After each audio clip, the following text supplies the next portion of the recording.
অভ্যুত্থানের ৯ মাস পর অবশেষে দেশ ছাড়লেন আওয়ামী আমলের সাবেক রাষ্ট্রপতি আব্দুল হামিদ। রাতে বিমানবন্দরে পৌঁছে নীরবেই বোর্ডিং সম্পন্ন করেন এবং সবুজ সংকেত মিললে মধ্যরাতেই উড়াল দেন থাইল্যান্ডের রাজধানী ব্যাংককের উদ্দেশ্যে।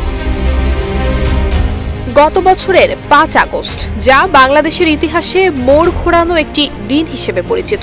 ছাত্র জনতার অভূতপূর্ব গণ আন্দোলনে গুড়িয়ে যায় দীর্ঘদিনের শাসক দল আওয়ামী লীগের মসনদ। পতন ঘটে শেখ হাসিনা সরকারের। সেই ধাক্কায় যেমন রাজনৈতিক মানচিত্র বদলে গেছে, তেমনি একে একে আত্মগোপনে চলে গেছেন সাবেক ক্ষমতাসীন দলের রাঘব বোয়ালেরা। কেউ কেউ আগেই দেশ ছেড়েছেন, কেউ আবার লুকিয়েছিলেন দেশের অজানা কোণে। কিন্তু এতদিন দেশের মাটিতেই ছিলেন আওয়ামী আমলের সাবেক রাষ্ট্রপতি আব্দুল হামিদ। অবশেষে তিনিও ছাড়লেন দেশের মাটি। শিয়া বাটার ও ভিটামিন ই সমৃদ্ধ lily glam beauty soap. Lily, always beautiful.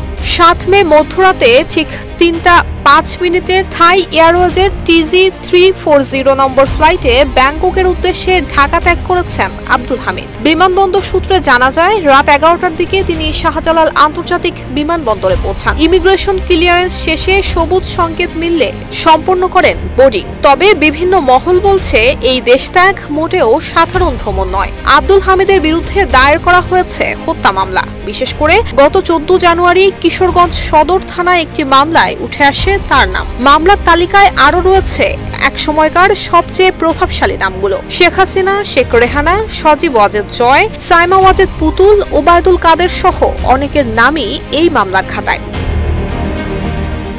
এর আগেও কিশোরগঞ্জ আওয়ামী লীগের অর্ধ শতাধিক নেতাকর্মীর বিরুদ্ধে মামলা হলেও আব্দুল হামিদ ছিলেন বাইরে। কিন্তু এবার তার বিরুদ্ধেও খোলা হয়েছে ফৌজদারি মামলা। ২০১৩ থেকে ২০২৩ দুই মেয়াদে রাষ্ট্রপতির চেয়ারে বসে দেশ চালিয়েছেন সাবেক রাষ্ট্রপতি আব্দুল হামিদ।